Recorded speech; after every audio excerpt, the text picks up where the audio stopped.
నమస్తే, నా పేరు శ్రీనివాస్. జీ న్యూస్కి స్వాగతం. ముందుగా ముఖ్యాంశాలు చూద్దాం. ఏపీలో పింఛన్ల పంపిణీ సందడి. లబ్ధిదారు ఇంటికి వెళ్లి మరీ పథకాన్ని ప్రారంభించిన సీఎం చంద్రబాబు. కాకినాడ జిల్లాలో సామాజిక పింఛన్ల పంపిణీ కార్యక్రమంలో పాల్గొన్న డిప్యూటీ సీఎం పవన్. గెలిపించిన ప్రజలకు పింఛన్లు ఇచ్చి కృతజ్ఞతలు తెలుపుకుంటున్నామన్న పవన్.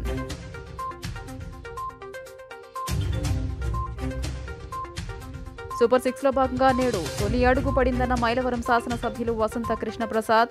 పెన్షన్ విషయంలో ఇచ్చిన మాట నిలబెట్టుకున్నామని వ్యాఖ్య. ఈ నెల 4 దేశవ్యాప్త విద్యాసంస్థల బంద్కు పిలుపునిచ్చిన విద్యాసంఘాలు. విద్యార్థులు పెద్ద ఎత్తున జయప్రదం చేయాలని వెల్లడి. 1వ తేదీ ఉదయాన్నే వాలంటీర్ వచ్చి పెన్షన్ ఇస్తారని ఎదురు చూస్తుంటారు వృద్ధులు. ఈసారి కూడా ఇంటి వద్దకే పెన్షన్ వచ్చింది, కానీ తెచ్చింది మాత్రం సీఎం చంద్రబాబు. మంగళగిరి నియోజకవర్గం పెనమాకలో చంద్రబాబు స్వయంగా లబ్ధిదారుల ఇంటికి వెళ్లి పెన్షన్ పంపిణీ చేశారు.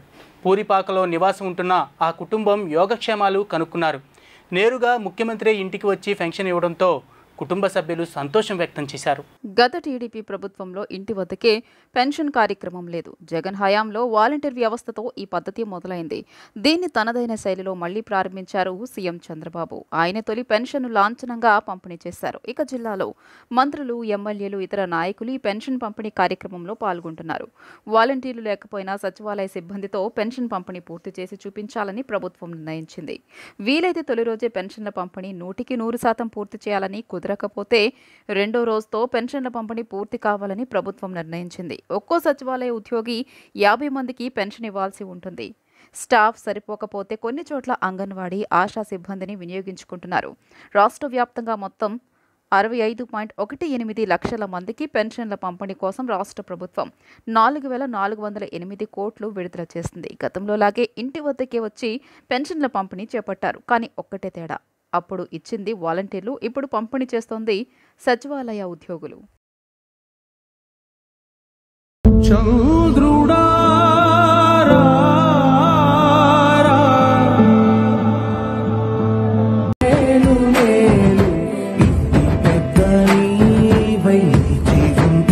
మీరేం చేస్తారు? రైతులకి కొంచెం మాకు తెలియదు సార్ అక్కడ తిరగాలని అని చెప్పి, మరి మాకు మా ఆయన చచ్చిపోయాడు కదా సార్, అందుకని మా నాన్న నా దగ్గర బతుకుతుందయ్యా. పిల్ల చూస్తే పిల్ల కూడా అనుకున్నా.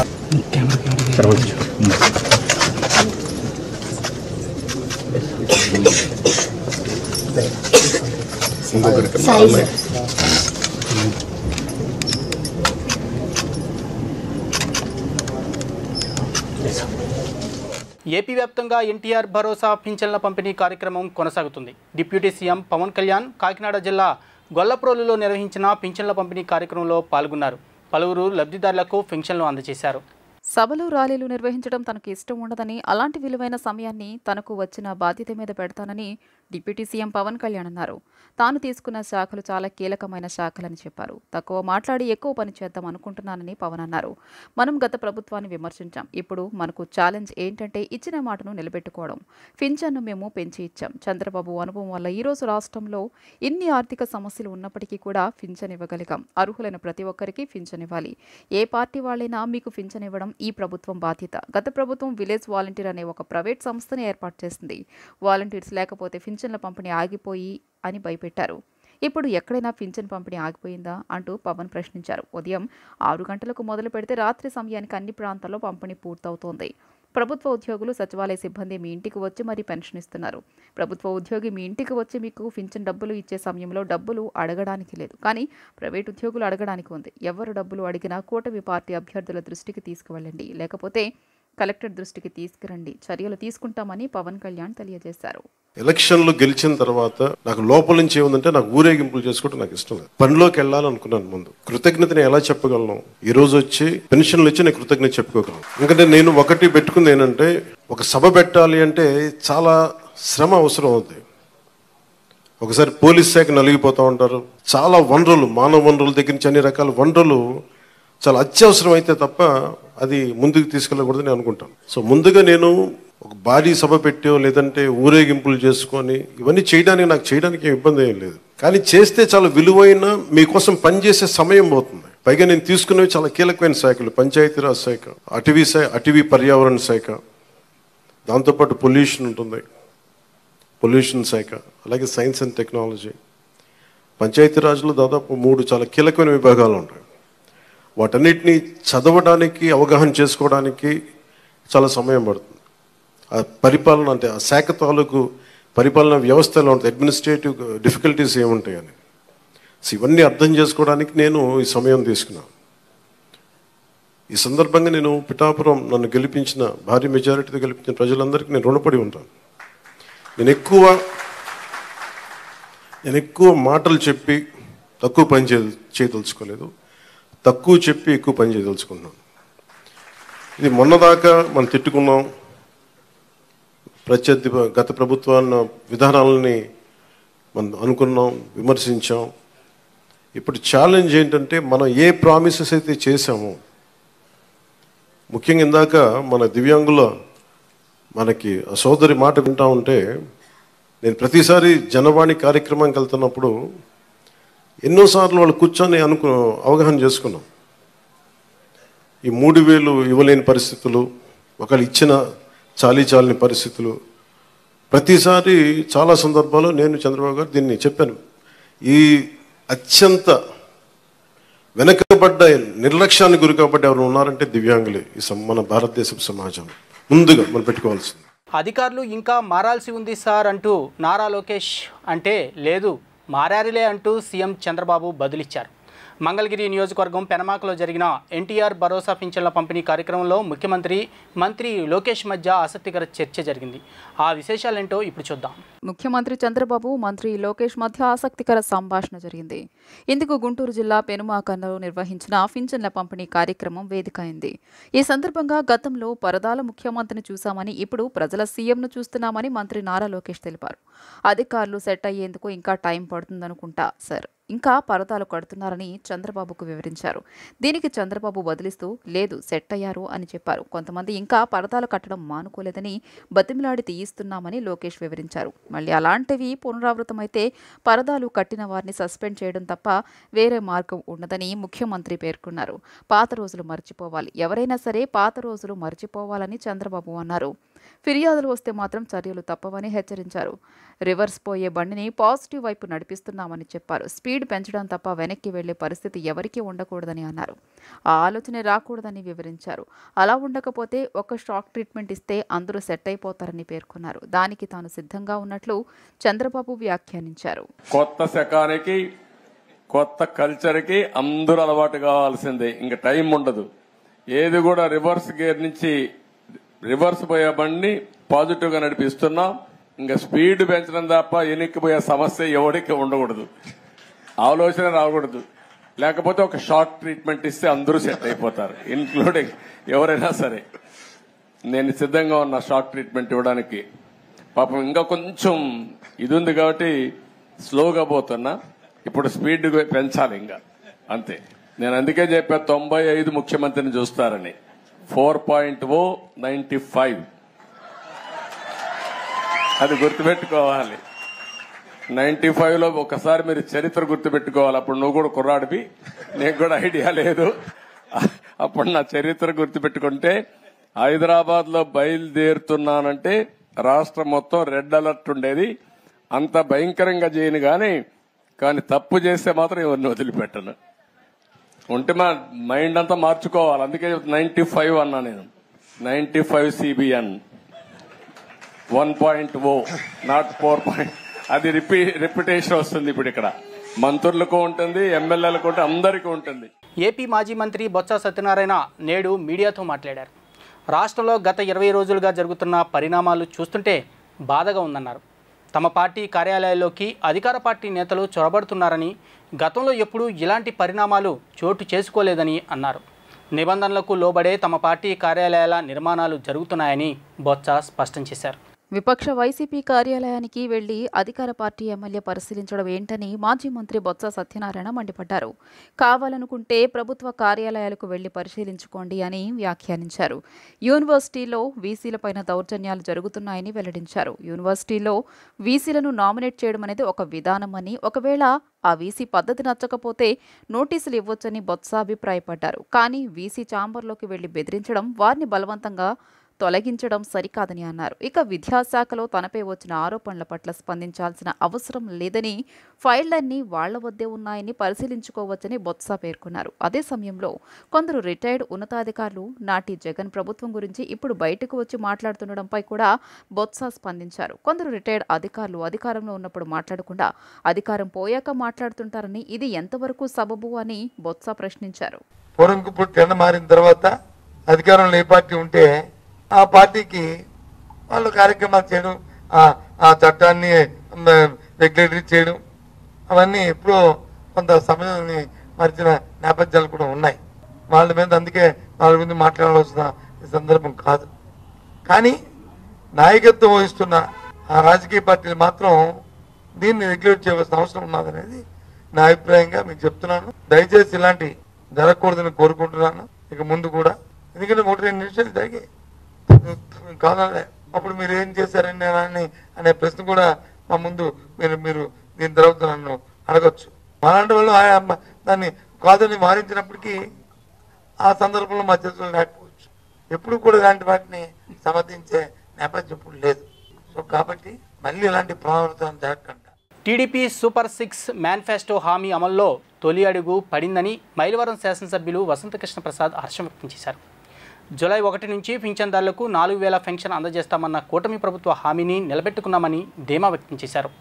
చంద్రబాబు సారథ్యంలో రాష్ట్ర అభివృద్ధితో పాటు ప్రజా సంక్షేమము సాధ్యపడిందన్నారు. టీడీపీ అధికారంలోకి వస్తే లబ్ధిదారులకు 4,000 పెన్షన్ అందజేస్తామని తొలి హామీని చంద్రబాబు నిలబెట్టుకున్నారు.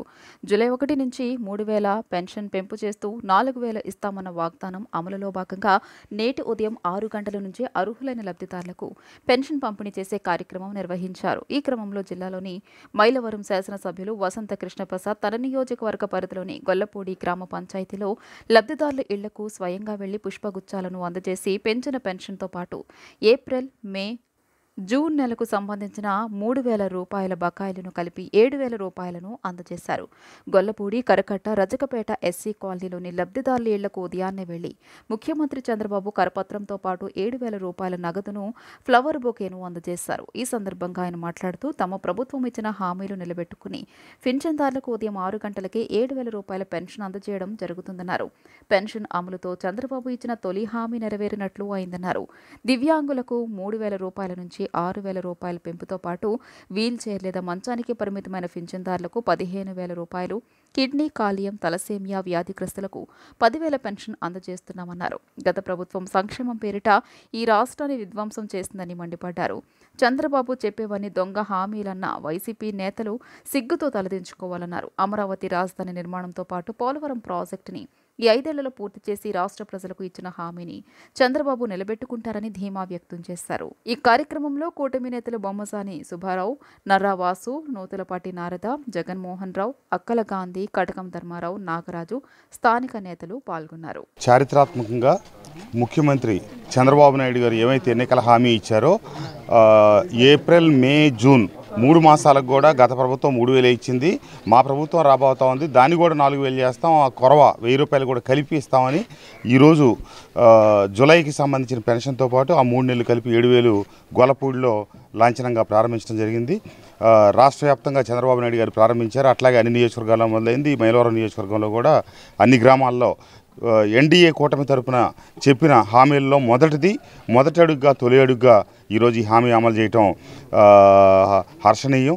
చంద్రబాబు నాయుడు గారికి నియోజకవర్గ ప్రజల తరపున ధన్యవాదాలు తెలియజేస్తూ, తప్పకుండా ఏమైతే గత ప్రభుత్వం విచ్ఛిన్నకర కార్యకలాపాలు చేసి కేవలం సంక్షేమం మీద ఆధారపడి ఓట్లు వేసుకొని గెలవాలని ఆకాంక్షించారో అది తప్పు అని రాష్ట్ర ప్రజలు నిరూపించారు. సంక్షేమం అభివృద్ధి రెండుగా ముందుకు సాగాలని, చంద్రబాబు నాయుడు గారు వస్తే సంక్షేమం అనేది ఉండదు అని చెప్పి ప్రచారం చేశారు. అది తప్పు, ఇచ్చిన మాట కట్టుబడి ఉంటామని చెప్పి 4,409 కోట్ల రూపాయలు ఈ రోజున ఒక్కరోజే 1వ తారీఖు ప్రజలకి సంక్షేమం పంపిణీ మొదలెట్టారు.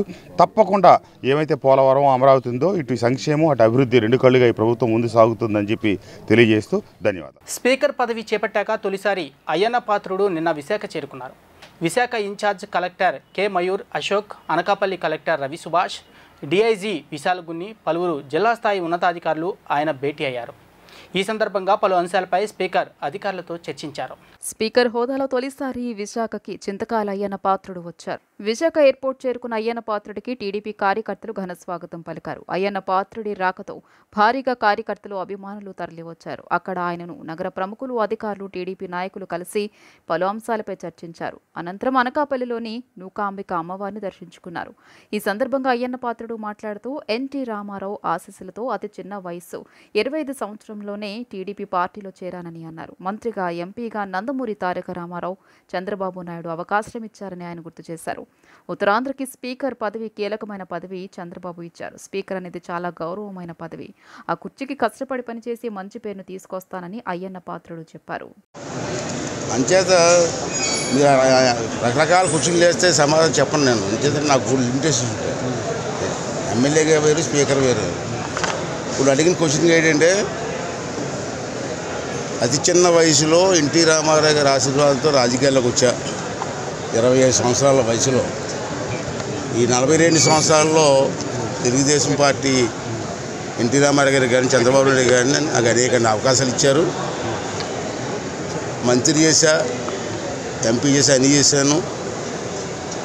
ఇది అత్యున్నతమైన పోస్ట్, ఇది గౌరవమైనటువంటి పోస్ట్, ఇది స్పీకర్ పదవి అనేది. అది కూడా నాకు ఇచ్చి గౌరవించినందుకు నాకైతే చాలా సంతోషంగా ఉంది. ఉత్తరాంధ్ర జిల్లా నుంచి మన జిల్లాల నుంచి మళ్ళీ స్పీకర్ పదవి ఇచ్చినందుకు ఆనందంగా ఉంది. ఒక మంచి నమ్మకంతో నాకు చంద్రబాబు గారికి అవకాశం ఇచ్చారు. ఆ నమ్మకాన్ని ఒమ్ము చేయకుండా ఆ చైర్కి గౌరవం వచ్చేలాగా నేను బిహేవ్ చేస్తానని చెప్పి మీ అందరికీ తెలుసు. జూలై 4వ తేదీ దేశవ్యాప్త బంద్కు పిలుపునివ్వడం జరిగిందని ఎస్ఎఫ్ఐ రాష్ట్ర కార్యదర్శి అశోక్ అన్నారు. నీటి ప్రశ్నాపత్రాలు లీక్ జరిగితే ప్రధాని, కేంద్ర విద్యాశాఖ మంత్రి స్పందించిన దాఖలాలు లేవన్నారు. దేశవ్యాప్త సమ్మెలో విద్యార్థులు పెద్ద ఎత్తున పాల్గొని జయప్రదం చేయాలని కోరారు. ఐక్య విద్యార్థి సంఘాల ఆధ్వర్యంలో రాష్ట్ర వ్యాప్తంగా జూలై 4న విద్యాసంస్థల బంద్కు పిలుపునివ్వడం జరిగిందని ఎస్ఎఫ్ఐ రాష్ట్ర కార్యదర్శి అశోక్ అన్నారు. బాలోత్సవ్ భవన్లో జరిగిన విలేకరుల సమావేశంలో ఆయన మాట్లాడుతూ నీట్ పరీక్షా పత్రాల లీక్పై ఇప్పటికే దేశవ్యాప్తంగా చర్చ జరుగుతుందని అన్నారు. అయినా దీనిపై ప్రధాని నుండి ఎటువంటి స్పందన లేదన్నారు. గడిచిన 5 ఏళ్ల కాలంలో 65 వరకు ప్రశ్న పత్రాల లీకేజీ జరిగిందన్నారు. కనీసం కేంద్ర విద్యాశాఖ మంత్రి కూడా స్పందించిన దాఖలాలు లేవన్నారు. తక్షణమే విద్యాశాఖ మంత్రి రాజీనామా చేయాలని డిమాండ్ చేశారు. రేపు నిర్వహించబోయే బంద్లో పెద్ద ఎత్తున విద్యార్థి సంఘాలు, విద్యార్థులు, మేధావులు పాల్గొని జయప్రదం చేయాలన్నారు. దేశవ్యాప్తంగా జూలై 4వ తేదీన విద్యాసంస్థలు బంద్కు పిలుపిస్తున్నాం. ఇప్పటికే దేశంలో చర్చ జరుగుతూ ఉంది, పార్లమెంట్లో కూడా చర్చ జరుగుతూ ఉంది. నీట్ యూజీసీ ఎగ్జామ్స్ లీకేజ్ జరిగింది. ఇప్పటికీ కేంద్రంలో ఉన్న మోడీ గారు దీనికోసం మాట్లాడే పరిస్థితి లేదు. ఈరోజు పాలిస్తాను, ఇజ్రాయెల్ యుద్ధానికి ఆపుతాను అంటున్నారు, కానీ ఈ నీటి అవకతవకలపైన, లీకేజీలపైన ఇప్పటికీ జరగట్లేదు. ఈ 5 సంవత్సరాల్లో 65 పేపర్లు లీకేజీలు జరిగినాయి. ఇప్పటికీ మోడీ గారు మాట్లాడే పరిస్థితి లేదు. ఇప్పటికీ విద్యార్థులకు ఎగ్జామ్స్ నిర్వహిస్తామని మధ్యలో ఆపారు. కాబట్టి వెంటనే విచారణ జరపాలి, విద్యార్థులకు న్యాయం చేయాలని. అలాగే ఇంతవరకు విద్యాశాఖ మంత్రి మాట్లాడలేదు, విద్యాశాఖ మంత్రి రాజీనామా చేయాలని.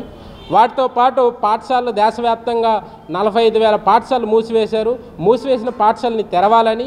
వాటితో పాటు పిహెచ్డి అడ్మిషన్లో పూర్తిగా నెట్ క్వాలిఫైడ్ అని చెప్పాలని చెప్తున్నారు. దాదాపు దేశంలో 3వసారి ప్రధానమంత్రి నరేంద్ర మోడీ ప్రమాణ స్వీకారం చేసిన తర్వాత దేశవ్యాప్తంగా లీకేజీలు నడుస్తూ ఉన్నాయి.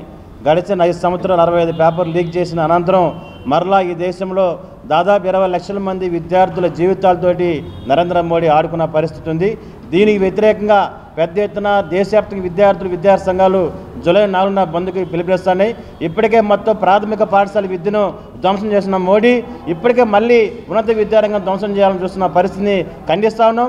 మరొక వైపున అంతర్జాతీయంగా ఇరాన్ లాంటి దేశాల మీద యుద్ధం చేసినప్పుడు వాటిని పరిష్కరించాలని చెప్పిన మోడీ ఇవాళ ఈ దేశంలో విద్యార్థులు ఇవాళ చదువుకున్న విద్యార్థులు న్యాయం జరగట్లేదు, ఉద్యోగాలు లేవని ఇవాళ రోడ్డెక్కుతున్న విద్యార్థుల గురించి ఆలోచించే పరిస్థితి లేదు. కాబట్టి తక్షణమే విద్యాశాఖ మంత్రి ధర్మేంద్ర ప్రధాన్ గారు రాజీనామా చేయాలి. అట్లానే మొత్తం నీటి విద్యార్థులకి న్యాయం చేయాలని చెప్పి మేము డిమాండ్ చేస్తాం. ఎందుకంటే వాళ్ళు లక్షలాది రూపాయలు ఖర్చు చేసి ప్రిపేర్ అయిన నీట్ ఎగ్జామ్ విద్యార్థులు వల్ల నష్టపోయినారు కనుక వారిని వెంటనే ఆదుకోవాలని చెప్పేసి మేము డిమాండ్ చేస్తున్నాం. అట్లా ప్రభుత్వమే లీకేజ్ ప్రభుత్వం అని చెప్పి విద్యార్థి సంఘాలు చెప్పడం కాదు, దేశవ్యాప్తంగా పిల్లల నుంచి పెద్దల వరకు కూడా వాళ్ళు మాట్లాడుకుంటున్నటువంటి పద్ధతిలో ఉన్నప్పటికీ కూడా దేశవ్యాప్తంగా కూడా ఎక్కడ కూడా ఎటువంటి విద్యాశాఖ అధికారులు కూడా నోరు విప్పిన పద్ధతిలో ఈరోజు వ్యవహరిస్తుంటే 65 పేపర్లు లీకేజ్ అయినప్పటికీ 45,000 స్కూల్స్ కూడా ఈరోజు విలీనం ప్రక్రియతో ఈరోజు మూసిపడినప్పుడు కూడా ఎక్కడ కూడా నరేంద్ర మోడీ గారు విద్యార్థులకి నేను ఉన్నత విద్యను అందిస్తాను అని అనేక రకాలుగా మాటలు చెప్తున్నారు, కానీ అధికారంలోకి రావడానికి ప్రయత్నిస్తున్నారు. కానీ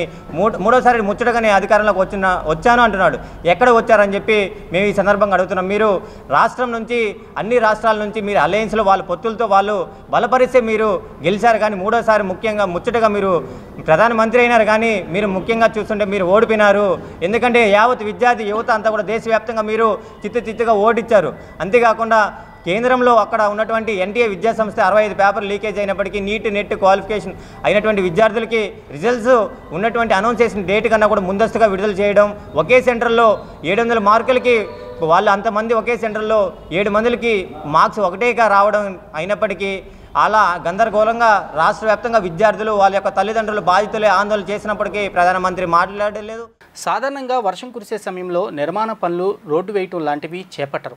కానీ హర్యానాలో ఓవైపు కుండపోత వర్షం కురుస్తున్నా పట్టించుకోకుండా రోడ్డు వేశారు. కర్నాల్లోని నమస్తే చౌక్ సమీపంలో ఈ ఘటన జరిగింది. ఇలాంటి పరిస్థితుల్లో రోడ్డు వేయటం కరెక్ట్ కాదని, రోడ్డు నాణ్యత సరిగా ఉండదని నెటిజన్లు మండిపడుతున్నారు. ఈ వీడియో వైరల్ అవడంతో అక్కడి కాంగ్రెస్ నేతలు రాష్ట్ర ప్రభుత్వంపై విమర్శలు చేస్తున్నారు. ये बरसात में सर कैसे चलेगी सर, जब तक पानी नहीं निकलेगा तब नहीं बनाने चाहिए. जैसे ठेकेदार सड़क को बनाते हैं, अब इस देखते हुए अगर सड़क इस माहौल में बनाएगी तो कैसे चल पाएगी वो महीना भर भी नहीं चलेगी सर वो. तो हमसे तो जैसे ये सूखने के बाद ही बनानी चाहिए थी, तो ये गलत है. बारिश में बना रहे हैं, ये बरसात में बना रहे हैं. देखो ना साहब, आपके सामने देखो बरसातें बनी हुई है. गलत कर रहे हैं ये गलत से भी गलत कर रहे हैं जी. ये तो क्या लग रहा है आपको, क्यों बना रहे हैं? किसी वीआईपी आना है, किसने किस वजह से? इसमें किसी वीआईपी ने नहीं आना, किसी ने कुछ नहीं आना जी. कम से कम बरसात के रुकने के बाद ही इन्होंने बनाना चाहिए. किसी को बन रही है कि टूट जाएगी कहेंगे बर्बाद. हाँ, ठेकेदार के मिली भगत होती है, जैसे ये कर करा के ऐसा करते हैं. ये यही कारण समझते हैं? यही कारण है जी, बाकी कोई तो यही है जो कि क्यों बना रहे हैं. कम से कम इंतजार करो, थोड़ा मौसम साफ हो, उसके बाद बनाओ. ఉత్తరాంధ్ర జీవన స్థితిగతులకు కళింగాంధ్ర కథ జాడా పుస్తకం అద్దం పడుతుందని మాజీ ఎమ్మెల్సీ ఎంవీఎస్ శర్మ అన్నారు. ప్రజల్లో చైతన్యం తీసుకొచ్చేలా రచనలు ఉండాలని సాహిత్య ప్రస్థానం ప్రధాన సంపాదకుడు అన్నారు. విజయవాడలో జాషువా సాంస్కృతిక వేదిక ఆధ్వర్యంలో మేడే 2024 సాహిత్య పురస్కారాల సభ 4 పుస్తకాల ఆవిష్కరణ కార్యక్రమం నిర్వహించారు. అట్టాడ అప్పలనాయుడు, చీకటి దివాకర్లు సంపాదకులుగా తీసుకొచ్చిన కళింగాంధ్ర కథా జాడ పుస్తకాన్ని సాహితీ స్రవంతి ఉపాధ్యక్షుడు మాజీ ఎమ్మెల్సీ ఎంవీఎస్ శర్మ ఆవిష్కరించారు. ఈ పుస్తకంలో ఉత్తరాంధ్ర జీవన పరిస్థితులు, ఉద్యమాలు, వాటి పరిణామాలు, భౌగోళిక పరిస్థితులు ప్రస్తావించారని చెప్పారు. అలాగే మాసిపోని మరకలు కథా సంకలనం, క్షేత్ర కవితా సంకలనం, దీపం పాటల సంకలనం పుస్తకాలను ఆవిష్కరించారు. ఉత్తమ పాట, కథ, కవితా విభాగాల్లో విజేతలకు పురస్కారాలు ప్రదానం చేశారు. రచయితలు కె ఉషారాణి, సీతారాం ఆవిష్కరించారు. ప్రజల్లో చైతన్యం తీసుకొచ్చేలా రచనలు ఉండాలని సాహిత్య ప్రస్తావనం ప్రధాన సంపాదకుడు తెలకపల్లి రవి అన్నారు.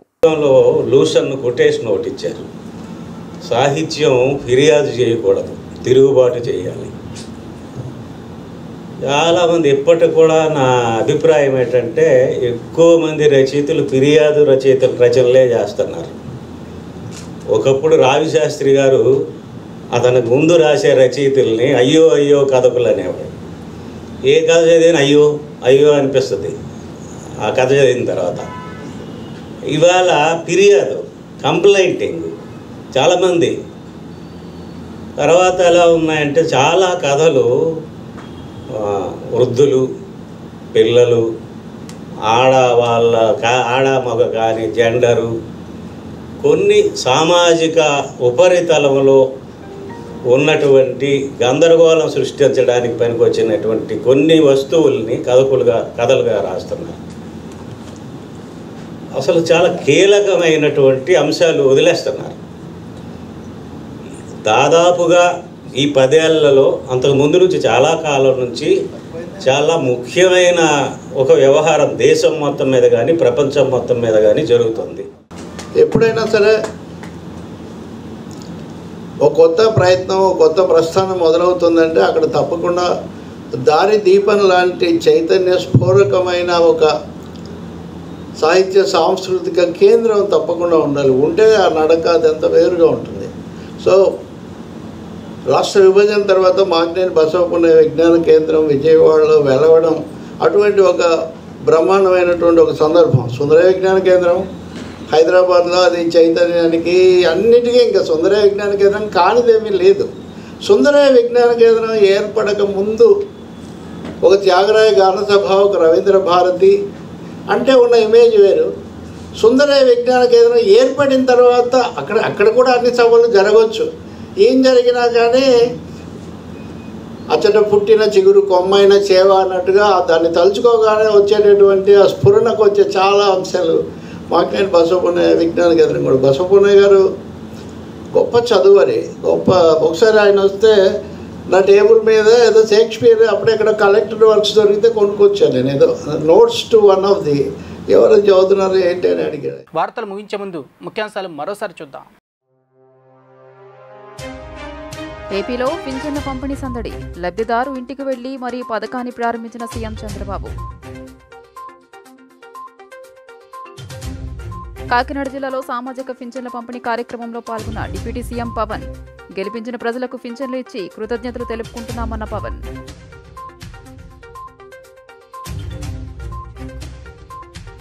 సూపర్ 6లో భాగంగా నేడు తొలి అడుగు పడిందన్న మైలవరం శాసనసభ్యులు వసంత కృష్ణ ప్రసాద్. పెన్షన్ విషయంలో ఇచ్చిన మాట నిలబెట్టుకున్నామని వ్యాఖ్య. ఈ నెల 4 దేశవ్యాప్త విద్యాసంస్థల బంద్కు పిలుపునిచ్చిన విద్యాసంఘాలు. విద్యార్థులు పెద్ద ఎత్తున జయప్రదం చేయాలని వెల్లడి. జీ న్యూస్ ఇంతటితో సమాప్తం. తిరిగి ప్రసారమయ్యే కార్యక్రమంలో మళ్ళీ కలుద్దాం. అంతవరకు సెలవు. నమస్కారం.